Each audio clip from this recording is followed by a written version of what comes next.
People are feeling discouraged. And so the question that keeps coming up is some variation of, should I even be doing this? Am I good enough to be doing this?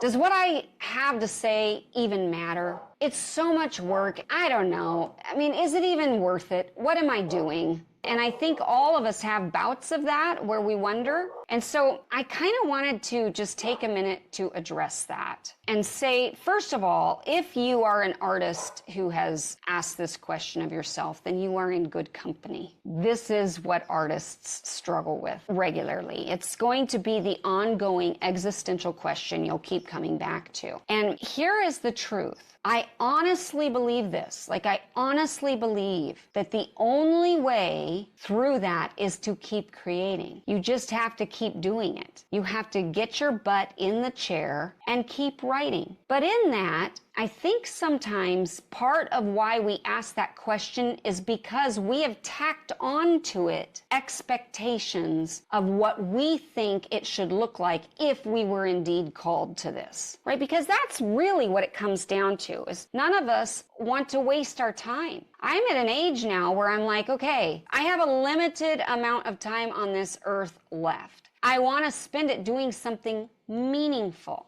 But in my mind, I have tacked on to that, I will be financially rewarded, or I will be successful in this, or I will, whatever the thing is that I've attached to it, which may or may not be the case. And it actually, ironically, I don't think it means that I'm not called to it, even if I don't have a huge financial reward. But at the same time, we have to make a living, but none of us want to waste our time. If you're not good enough to do this, you should go do something else. And so how do we know? I don't like the question, am I good enough? I don't like that question because I think that gets us into the compare game. And guess what? There's always somebody better coming along the pipe. So asking the question, am I good enough, gets you into territory where you see people that are genuinely maybe gifted beyond what you have been gifted. And that's okay. There are some brilliant writers out there, but being gifted is only half of the equation, or maybe not even half. It's just one of the factors. It's sort of the difference between relying on your muse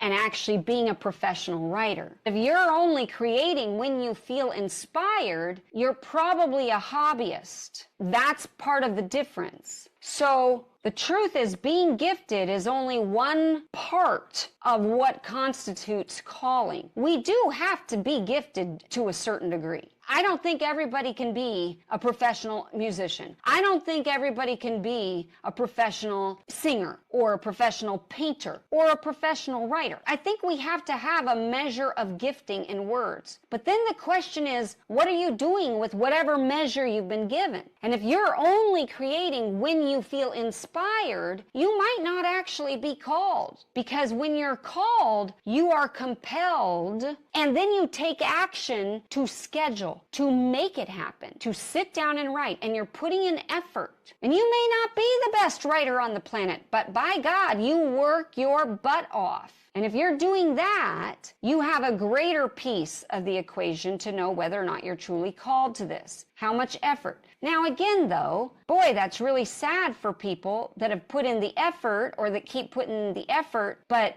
maybe don't have a lot of talent. And so here's a true acid test. I think that you should be able to look at yourself and look at this. How do I say this with being gentle? In acting, one of the things I run into a lot are young actors who actually don't love the craft. They want to be stars. They want to be famous. They're not really interested in the craft. They're not really doing the things that would make them even incrementally better. They're just relying on their talent or whatever the opportunities are, but they don't love it to the point where they want to get better. And one of the signs of this in writing are people who have a completed project and they turn it in for critique or whatever, and the person critiquing them gives them notes, and that person then doesn't take the notes and try to improve the project because it's good enough as it is. or they disagree with all the notes and think that that person just doesn't know what they're talking about, or they think they're applying the notes and then they bring back their new finished project in a too short period of time and it's just as bad or worse as it was. These are three things that I often see in clients that I've worked with. They have no ability to really apply and improve the projects because they're not getting it somehow.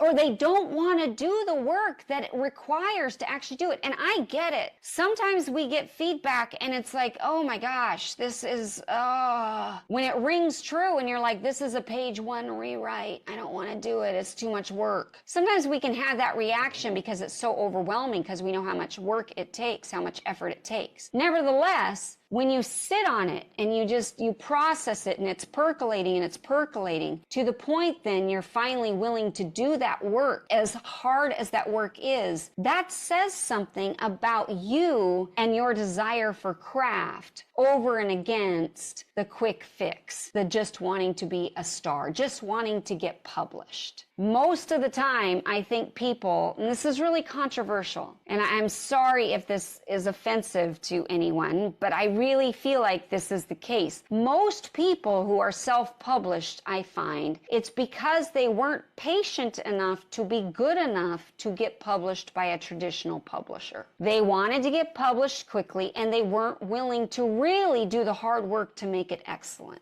Because it's hard to do the work to make it excellent. Now, that's not always the case. It isn't always the case. There are some good reasons to self-publish. I've even been looking into hybrid publishing. One of my nonfiction books that would be to go along with like the Hollywood story structure, because I don't really need it in bookstores. It would just be to go along with the course. I'd sell it at writers' conferences. And so sometimes there's good reasons to self-publish, and it's not because it's not excellent. But for the most part, especially if it's fiction, I think most people just aren't willing to do the hard work to make it good enough to be published in a traditional setting. So if you're looking for ways to test yourself, look at your willingness to do the work. How much work are you doing? How willing are you to rewrite your material? How willing are you to even incrementally improve? How in love with the craft are you? Are you a person that goes to writers' conferences but doesn't go to the sessions on craft? And you only go to the sessions on how to get an agent, how to get published, how to write a good proposal letter,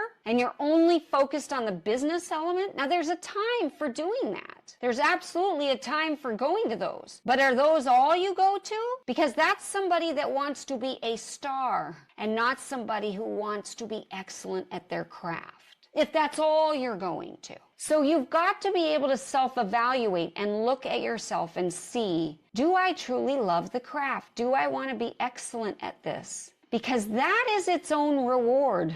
And I believe that when we are people that are that way, eventually our work will be excellent, that it will rise to the top, that it will be good enough to be produced or published. So this is just a question to ask yourself. I guarantee the fact that you're here today says something. So that speaks very, very much to your favor. In which case you have to talk yourself off the ledge.